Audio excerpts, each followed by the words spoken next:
بسم اللہ الرحمن الرحیم۔ السلام علیکم دوستو، امید ہے کہ آپ سب بخیر و عافیت سے ہوں گے۔ ہماری چینل میں آپ سب کا خوش آمدید۔ اگر آپ ہماری چینل پر نئے ہیں تو چینل کو سبسکرائب ضرور کریں۔ دوستو، آج کی اس ویڈیو میں ہم آپ کو بتائیں گے کہ دعائیں قبول کیوں نہیں ہوتی۔ آخر ہم ایک مدت تک دعائیں مانگتے رہتے ہیں، مگر اللہ عز و جل ہماری دعا قبول کیوں نہیں فرماتے؟ ہمیں ہماری دعاؤں کا کیوں نہیں صلہ مل رہا؟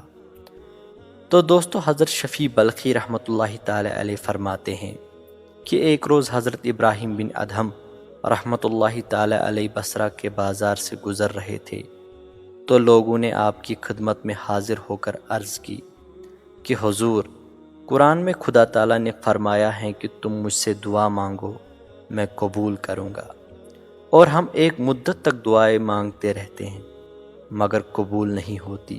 اس کی کیا وجہ ہے؟ آخر ہماری دعائیں قبول کیوں نہیں ہوتی؟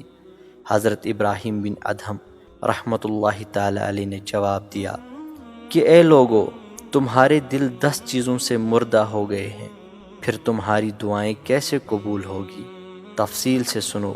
پہلا، تم نے خدا کو پہچانا مگر اس کی معرفت کا حق ادا نہ کیا۔ دوسرا، تم نے قرآن پڑھا مگر اس پر عمل نہ کیا۔ تیسرا، تم نے محبت رسول صلی اللہ علیہ وسلم کا دعویٰ کیا مگر ان کی سنت پر عمل نہ کیا۔ چوتھا، تم نے عداوت شیطان کا دعویٰ کیا مگر اس کی مخالفت نہ کی۔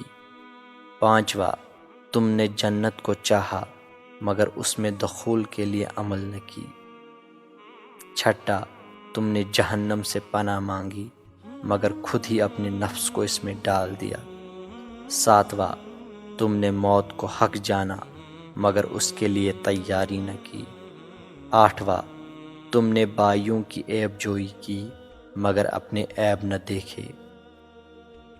نوواں، تم نے اللہ کی نعمتیں کھائیں مگر اس کا شکر ادا نہ کیا۔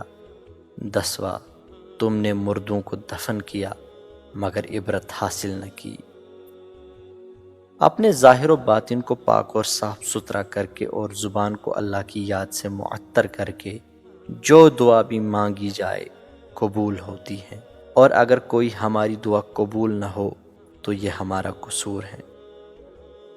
دوستو، تو اس ویڈیو میں آپ نے جانا آخر کیا وجوہات ہیں کہ ہماری دعائیں قبول کیوں نہیں ہوتی۔